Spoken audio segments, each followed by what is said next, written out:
Hello and welcome to my YouTube channel. तो आप सभी का हमारे यूट्यूब चैनल में एक बार फिर से स्वागत है। आज की वीडियो में मैं आपको इंडियन पॉलिटी का बहुत ही महत्वपूर्ण टॉपिक है संविधान की प्रस्तावना। उसके हम बहुत सारे महत्वपूर्ण प्रश्न इस वीडियो में कराने वाले हैं जो कि विभिन्न प्रकार के प्रतियोगी परीक्षा में पूछे गए हैं। इससे पहले हमने इंडियन पॉलिटी का महत्वपूर्ण टॉपिक है भारत के संविधान का इतिहास और संविधान सभा से संबंधित जो प्रश्न थे उनको हमने करा चुका है। अगर आपने उन वीडियो को नहीं देखा है तो आप प्लेलिस्ट में जाकर उन वीडियो को देख सकते हैं, ठीक है। और बता दें कि इतिहास के, चाहे वो प्राचीन इतिहास हो, मध्यकालीन इतिहास को, आधुनिक इतिहास, इनके जो भी महत्वपूर्ण टॉपिक थे उनसे संबंधित हमने प्रश्न कराए हैं। अगर आपने उन वीडियो को नहीं देखा है तो आप प्लेलिस्ट में जाकर उन वीडियो को भी देख सकते हैं। तो चलिए, आज का जो हमारा पहला प्रश्न है वो कहता है निम्नलिखित में कौन सा शब्द भारत के संविधान की उद्देशिका में नहीं है? लोक कल्याण, समाजवादी, पंथ निरपेक्ष या फिर प्रभुत्व संपन्न। तो कह रहा है कि संविधान की उद्देशिका यानी जिसको हम कहते हैं प्रियम्बल, तो उसमें क्या नहीं है? तो ये है लोक कल्याण। ऑप्शन नंबर ए जो है वो हमारा बिल्कुल सही जवाब। चलते हैं अगले क्वेश्चन पे। अगला प्रश्न कहता है भारतीय संविधान की प्रस्तावना के सिलसिले में निम्नलिखित में कौन क्रम सही है? सार्वभौम, सत्ता संपन्न, जनवादी, धर्मनिरपेक्ष, समाजवादी, गणतंत्र या फिर सार्वभौम, सत्ता संपन्न, समाजवादी, धर्मनिरपेक्ष, जनवादी, गणतंत्र, गणतंत्र, जनवादी, धर्मनिरपेक्ष, समाजवादी, सार्वभौम, सत्ता संपन्न या फिर सार्वभौम, सत्ता संपन्न, समाजवादी, जनवादी, धर्मनिरपेक्ष, गणतंत्र। तो इसका जो सही जवाब हो जाएगा ऑप्शन नंबर बी, ठीक है। सबसे पहले सार्वभौम सत्ता संपन्न का प्रयोग किया गया है, फिर समाजवादी का, फिर धर्मनिरपेक्ष का, फिर जनवादी, गणतंत्र का, ठीक है। तो ये आपको ध्यान में रखना है। चलते हैं अगले क्वेश्चन पे। अगला प्रश्न कहता है 42वें संविधान संशोधन अधिनियम 1946 द्वारा प्रस्तावना में किस शब्द को नहीं जोड़ा गया है? ठीक है, जोड़ा गया है, 3 शब्द जोड़े गए थे और किस शब्द को नहीं जोड़ा गया उसके बारे में पूछा गया, ठीक है। तो बता दें कि इसमें जो है धर्मनिरपेक्ष, समाजवादी, एकता और अखंडता को जोड़ा गया था, ठीक है। तो इसका सही जवाब हो जाएगा ऑप्शन नंबर सी, गुट निरपेक्ष, ये नहीं जोड़ा गया था, ठीक है।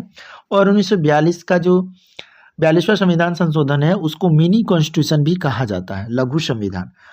अगला क्वेश्चन है भारतीय संविधान की प्रस्तावना के बारे में कौन सा कथन सही है?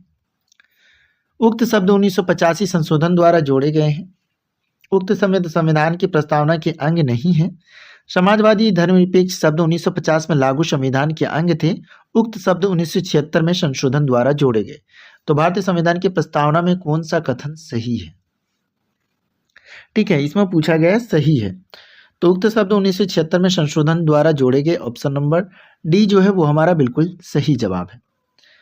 चलते हैं अगले क्वेश्चन पे। अगला प्रश्न हमारा कहता है भारतीय संविधान ने किस प्रकार के लोकतंत्र को अपनाया है? लोकतांत्रिक गणतंत्र, संवैधानिक राजतंत्र, वंशानुगत लोकतंत्र, फिर लोकतांत्रिक राजतंत्र। तो बता दें कि भारतीय संविधान ने जो लोकतंत्र को अपनाया वो है लोकतांत्रिक गणतंत्र। ऑप्शन नंबर ए जो है वो हमारा बिल्कुल सही जवाब है। अगला प्रश्न कहता है भारतीय संविधान की प्रस्तावना के अनुसार भारत के शासन की सर्वोच्च सत्ता किसमें निहित है? संसद, जनता, मतदाता, राष्ट्रपति। तो इसका सही जवाब हो जाएगा ऑप्शन नंबर सी, जनता, ठीक है। अगला प्रश्न है 42वें संविधान संशोधन द्वारा संविधान में निम्नलिखित में कौन सा शब्द जोड़ा गया है? लोकतांत्रिक, न्याय, समाजवाद, राजनीतिक। तो 42वें संविधान सभा जो संशोधन हुआ था उसमें प्रस्तावना में जोड़ा गया है समाजवाद। ऑप्शन नंबर सी जो है वो हमारा बिल्कुल सही जवाब है। अगला जो प्रश्न है 8 नंबर क्वेश्चन कहता है भारतीय संविधान की प्रस्तावना में वर्णित लोकतंत्र को किस रूप में स्वीकार किया गया है? राजनीतिक राजतंत्र, आर्थिक लोकतंत्र, सामाजिक राजतंत्र, उपयुक्त सभी। तो भारतीय संविधान की प्रस्तावना में जो लोकतंत्र को स्वीकार किया गया है वो राजनीतिक राजतंत्र के रूप में भी, आर्थिक लोकतंत्र के रूप में भी, सामाजिक राजतंत्र के रूप में भी। तो ऑप्शन नंबर डी जो है वो हमारा बिल्कुल सही जवाब है। अगला जो प्रश्न है वो कहता है भारतीय संविधान के किस भाग में स्पष्ट रूप से घोषणा की गई है कि भारत एक धर्मनिरपेक्ष राज्य है? किस भाग में? संविधान की प्रस्तावना में, राज्य की नीति निर्देशक सिद्धांत, संविधान की 9वीं अनुसूची या फिर मौलिक अधिकार। तो किसमें कहा गया है कि भारत एक धर्मनिरपेक्ष राज्य है? वो संविधान का जो हमारे कॉन्स्टिट्यूशन का जो प्रियम्बल है उसमें कहा गया है। तो ऑप्शन नंबर ए जो है वो हमारा बिल्कुल सही जवाब है।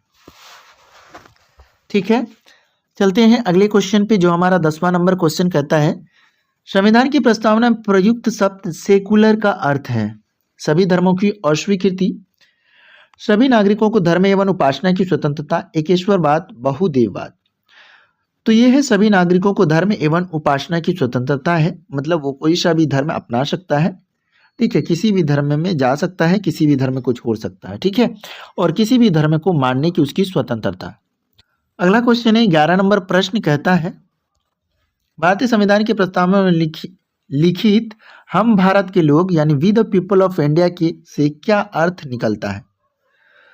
तो भारतीय संविधान में जो लिखा गया है हम भारत के लोग, ठीक है, उससे क्या अर्थ निकलता है।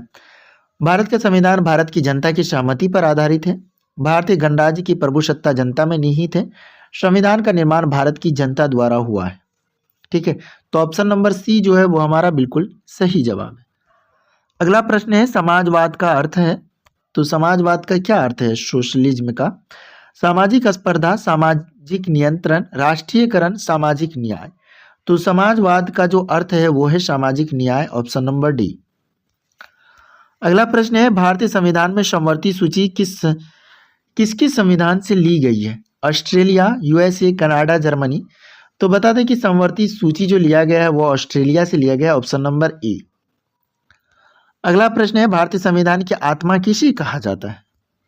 ठीक है, मूल अधिकार, प्रस्तावना, नीति निर्देशक तत्व, उपयुक्त सभी। तो भारतीय संविधान की आत्मा कहा जाता है प्रस्तावना को, ऑप्शन नंबर बी, प्रियम्बल को। अगला जो प्रश्न है भारतीय संविधान की प्रस्तावना पर किस क्रांति का प्रभाव नहीं झलकता है। ठीक है, अमेरिकी क्रांति, बोल्शेविक क्रांति, चीन की क्रांति, फ्रांसीसी क्रांति। तो किसका प्रभाव नहीं, तो वो है अमेरिकी क्रांति का भी प्रभाव दिखता है, बोल्शेविक का दिखता है और फ्रांसीसी का भी, लेकिन चीन का नहीं। तो ऑप्शन नंबर सी। अगला जो प्रश्न है वो कहता है 16 नंबर प्रश्न कहता है संविधान के अंतर्गत भारतीय लोकतंत्र के आदर्शों को हम कहाँ देख सकते हैं। भाग 1 में, भाग 3 में, प्रस्तावना में या फिर भाग 4 में। तो जो भारतीय लोकतंत्र के आदर्शों को हम देख सकते हैं प्रस्तावना में। अगला क्वेश्चन है भारतीय संविधान का प्राधिकार स्रोत कौन है। ठीक है, हम भारत के लोग, सर्वोच्च न्यायालय, सरकार, राष्ट्रपति। तो भारतीय संविधान का प्राधिकार स्रोत कौन है, भारत के लोग। ठीक है, अगला क्वेश्चन और 18वां नंबर प्रश्न कहता है भारतीय संविधान के किस भाग को उसकी आत्मा की व्याख्या प्रदान की गई। ठीक है, संविधान के सभी अनुच्छेद, प्रस्तावना, मौलिक अधिकार, राज्य के नीति निर्देशक तत्व। तो किस भाग को उसकी आत्मा की ये जो है प्रदान किया गया कि ये संविधान की आत्मा है। तो ये प्रस्तावना को, जो हमारा प्रियम्बल है, ऑप्शन नंबर बी। अगला क्वेश्चन कहता है संविधान निर्माताओं ने किस पर विशेष ध्यान दिया था। मौलिक अधिकार पर, नीति निर्देशक तत्व पर, प्रस्तावना पर, मूल कर्तव्य पर। संविधान निर्माताओं ने जो सबसे ज्यादा विशेष ध्यान दिया था वो दिया था प्रस्तावना पर, ऑप्शन नंबर सी। अगला प्रश्न है भारत को ये गणतंत्र क्यों कहा जाता है। ये बीपीएससी 2018 में पूछा गया। इसकी विधानमंडलों में अधिकतम संख्या जनता द्वारा प्रत्यक्ष चुनी जाती है। यह राज्यों का एक संघ है। भारतीय नागरिक मूलभूत अधिकारों का उपयोग करती है। यहाँ राज्य का प्रमुख निर्धारित अवधि के लिए निर्वाचित होता है। तो यहाँ पे है कि यहाँ राज्य का जो प्रमुख होता है वो निर्धारित अवधि के लिए निर्वाचित होता है, इसलिए इसे गणतंत्र कहा जाता है। अगला जो प्रश्न है भारतीय संविधान की प्रस्तावना में देश का कौन सा नाम उल्लेखित है। भारत और इंडिया, हिंदुस्तान और भारतवर्ष, भारत और भारतवर्ष, भारत और हिंदुस्तान। तो भारतीय संविधान की प्रस्तावना में जो देश का नाम उल्लेखित है वो है भारत और इंडिया। ठीक है, दोनों। अगला प्रश्न है भारतीय संविधान किसके द्वारा स्वीकृत किया गया। प्रथम निर्वाचक सरकार के द्वारा, भारत की जनता द्वारा, संविधान सभा द्वारा, भारत की संसद द्वारा। ठीक है, तो भारतीय संविधान किसके द्वारा स्वीकृत है, तो भारत की जनता द्वारा, ऑप्शन नंबर बी। अगला क्वेश्चन है भारत की प्रभुसत्ता किसमें निहित है। राष्ट्रपति में, प्रधानमंत्री में, भारत की जनता में, भारतीय संसद में। तो भारत की संप्रभुता जो है वो किसमें निहित है, भारत की जनता में निहित है संप्रभुता। ठीक है, अगला प्रश्न है भारतीय संविधान कब अंगीकार किया गया था। 31 दिसंबर 1949, 26 जनवरी 1950, 26 जनवरी 1949, 26 नवंबर 1949।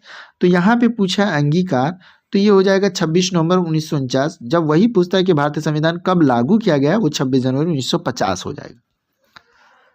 अगला प्रश्न है, निम्नलिखित में से किस तिथि को भारतीय संविधान लागू किया गया था?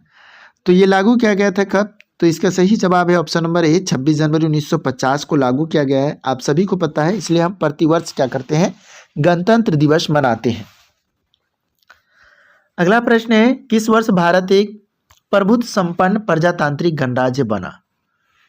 प्रभुत्व संपन्न और प्रजातांत्रिक गणराज्य 1935, 1950, 1947, 1951। तो ये कब बना था? 26 जनवरी 1950 को बना था, क्योंकि तभी हमारा संविधान लागू किया गया था। अगला जो प्रश्न है 27 नंबर क्वेश्चन कहता है, निम्नलिखित में से वे दो शब्द कौन से हैं जिनका समावेशन 42वें संविधान संशोधन द्वारा संविधान की उद्देशिका में किया गया था? ठीक है, तो धर्मनिरपेक्ष लोकतांत्रिक, प्रभुत्व संपन्न लोकतांत्रिक, समाजवादी धर्मनिरपेक्ष, धर्मनिरपेक्ष गणतंत्र। तो इसका सही जवाब हो जाएगा ऑप्शन नंबर सी, समाजवादी धर्मनिरपेक्ष। अगला क्वेश्चन है, संविधान सभा में प्रस्तुत उद्देश्य प्रस्ताव में अभिव्यक्ति विचार को भारतीय संविधान के किस भाग में पूर्णतः शामिल किया गया है? ठीक है, तो संविधान सभा में जो प्रस्तुत किया गया था उद्देश्य प्रस्ताव, तो अभिव्यक्ति विचार इन सबको जो है किस भाग में पूर्णतः शामिल किया गया है? तो ये किया गया है प्रस्तावना में। ठीक है, ऑप्शन नंबर डी।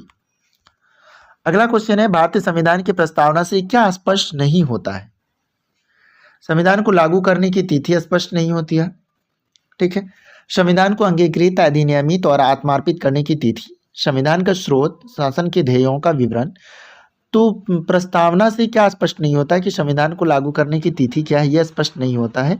इसके अलावा सारी चीजें होती है, अंगीकृत, अधिनियमित, आत्मार्पित, संविधान के स्रोत और शासन के ध्येयों का विवरण, ये सारा होता है। तो हमको नहीं पूछा था, तो ऑप्शन नंबर ए।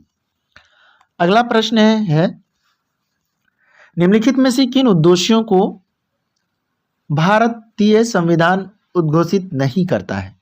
प्रतिष्ठा और अवसर की क्षमता, अंतर्राष्ट्रीय शांति और सुरक्षा की अभिवृद्धि, सामाजिक, आर्थिक और राजनीतिक न्याय, विचार, अभिव्यक्ति, विश्वास, धर्म और उपासना की स्वतंत्रता। तो निम्नलिखित में किन उद्देश्यों को भारतीय संविधान उद्घोषित नहीं करता है? अंतर्राष्ट्रीय शांति और सुरक्षा की अभिवृद्धि, ऑप्शन नंबर बी। अगला प्रश्न है, भारत के संविधान की प्रस्तावना में प्रथम संशोधन कब किया गया था? ठीक है, सबसे पहली बार जो प्रथम संशोधन किया गया था वो भी किसमें, यहाँ पे ध्यान रखना है आपको, प्रस्तावना में 1951, 1971, 1976, 1984। तो इसका सही जवाब हो जाएगा 1976। ठीक है, प्रस्तावना को छोड़ के रहता सिंपल भारत के संविधान में संशोधन, तो वो तो 1951 में ही हो गया था, लेकिन यहाँ पे पूछा है कि प्रस्तावना में, तो ये 1976 में होगा। अगला प्रश्न है 32 नंबर क्वेश्चन कहता है, संविधान की प्रस्तावना सभी भारतीय नागरिकों को निम्न में से कौन सा एक उपलब्ध कराने के लिए वायदा नहीं करती है? सामाजिक न्याय, राजनीतिक न्याय, विचार की स्वतंत्रता, पूजा की समानता। तो संविधान की प्रस्तावना सभी भारतीय नागरिकों को निम्न में कौन सा उपलब्ध कराने की वायदा नहीं करती है? वो क्या है? पूजा की समानता, ऑप्शन नंबर डी। अगला जो प्रश्न है, भारतीय संविधान की उद्देशिका में परिवर्तन किस संशोधन अधिनियम से किए गए थे? तो उनकी उद्देशिका यानी कि जो हमारा प्रियम्बल है प्रस्तावना, उसमें किस संशोधन, 42वां संविधान संशोधन अधिनियम 1976, या फिर 44वां, या फिर 38वां, या फिर 40वां। तो क्या गया था उद्देशिका में 42वां संविधान संशोधन के द्वारा, जो कि 1976 में किया गया था। अगला जो प्रश्न है वो है, भारत एक गणतंत्र है, इसका अर्थ है? ठीक है, भारत में संसदीय चुनाव व्यवस्था है, भारत में वंशानुगत शासक नहीं है, भारत राज्यों का एक संघ है, सभी मामलों में अंतिम अधिकार जनता के पास है। तो जो गणतंत्र है इसका मतलब जहाँ पे सरकारें लिमिटेड टाइम के लिए, मतलब कुछ टाइम के लिए चुनी जाती है, फिर वोटिंग होता है, फिर चुना जाता है, तो ये है भारत में वंशानुगत शासक नहीं है, ऑप्शन नंबर बी। अगला जो क्वेश्चन है वो कहता है, कल्याणकारी राज्य का उद्देश्य है। आईएएस प्रीलिम्स 1997 में पूछा गया, सभी नागरिकों को स्वास्थ्य सेवाएं प्रदान करना, अधिकतम संख्या का अधिकतम कल्याण सुनिश्चित करना, कमजोर वर्गों के कल्याण का प्रबंधन करना, उपयुक्त में से कोई नहीं।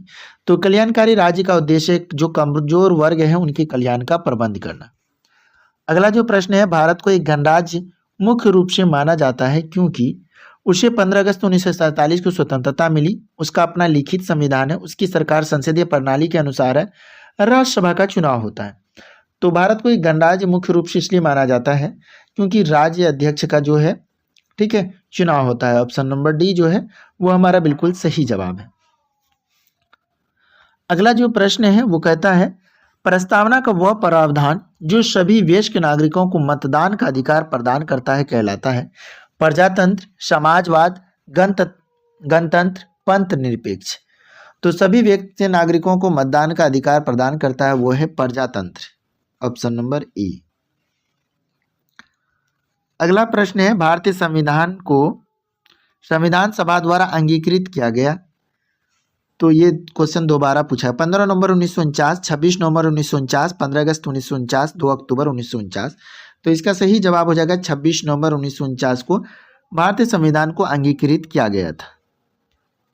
अगला जो प्रश्न है भारत का संविधान पूर्ण रूप से तैयार हुआ 11 फरवरी 1948, 26 जनवरी 1950, 26 नवंबर 1949, इनमें से कोई नहीं। तो भारत का संविधान पूर्ण रूप से तैयार हो चुका था 26 नवंबर 1949 तक। ठीक है, ऑप्शन नंबर सी जो है वो हमारा बिल्कुल सही जवाब है। अगला जो प्रश्न है भारत एक धर्मनिरपेक्ष राज्य है, इसका मतलब है कि भारतीय राज्य धर्म विरोधी नागरिकों का समर्थन करता है, बहुसंख्य समुदाय के धर्म का समर्थन करता है, अल्पसंख्यक समुदाय के धर्म का समर्थन करता है, किसी निश्चित धर्म का समर्थन नहीं करता है। तो इसका सही जवाब हो जाएगा ऑप्शन नंबर डी, किसी निश्चित धर्म का समर्थन नहीं करता है हमारा भारतीय संविधान। ठीक है, इसलिए धर्मनिरपेक्ष राज्य। अगला जो प्रश्न है वो है धर्मनिरपेक्षता का अर्थ है राज्य सरकार द्वारा किसी धर्म को स्वीकार नहीं करना, राज्य सरकार सभी धर्म के खिलाफ है, राज्य सरकार द्वारा एक धर्म को स्वीकार करना, इनमें से कोई नहीं।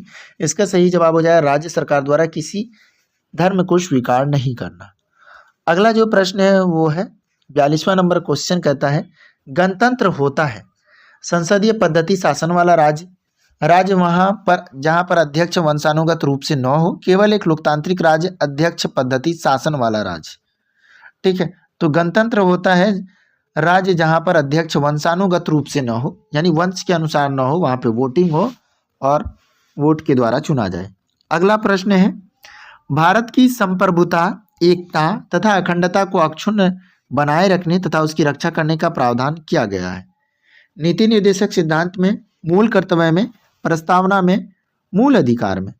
तो भारत की संप्रभुता, एकता और अखंडता को अक्षुण्ण बनाए रखने के बारे में कहा है प्रस्तावना प्रियम्बल में। ठीक है, ऑप्शन नंबर सी जो है वो हमारा बिल्कुल सही जवाब है। अगला प्रश्न है और आज का लास्ट प्रश्न हमारा है भारतीय संविधान की प्रस्तावना में जिन आदर्शों एवं उद्देश्यों की रूपरेखा दी गई है उनकी आगे व्याख्या की गई है। ठीक है, तो संविधान के पाठ में कहीं नहीं, मूल अधिकारों के अध्याय में, राज्य की नीति निर्देशक सिद्धांत एवं मूल कर्तव्य में, मूल अधिकार एवं राज्य की नीति निर्देशक सिद्धांत एवं मूल कर्तव्य में। ठीक है, तो भारतीय संविधान की प्रस्तावना में जिन आदर्शों एवं उद्देश्यों की रूपरेखा दी गई उनका आगे व्याख्या कहाँ किया गया? मौलिक अधिकार में किया गया, राज्य की नीति निर्देशक सिद्धांतों और मूल कर्तव्य में, ये तीनों मिलाकर के। तो ऑप्शन नंबर डी जो है वो हमारा बिल्कुल सही जवाब है। तो दोस्तों हमने संविधान की प्रस्तावना में कुल 44 प्रश्न कराए हैं। आई होप आपको ये वीडियो पसंद आया होगा। वीडियो पसंद आया तो वीडियो को लाइक कीजिए और अपने दोस्तों को शेयर कीजिए। और हाँ, अभी तक हमारे यूट्यूब चैनल को सब्सक्राइब नहीं किया है तो सब्सक्राइब कीजिए। तो मिलते हैं अगले वीडियो में। Thank you, bye.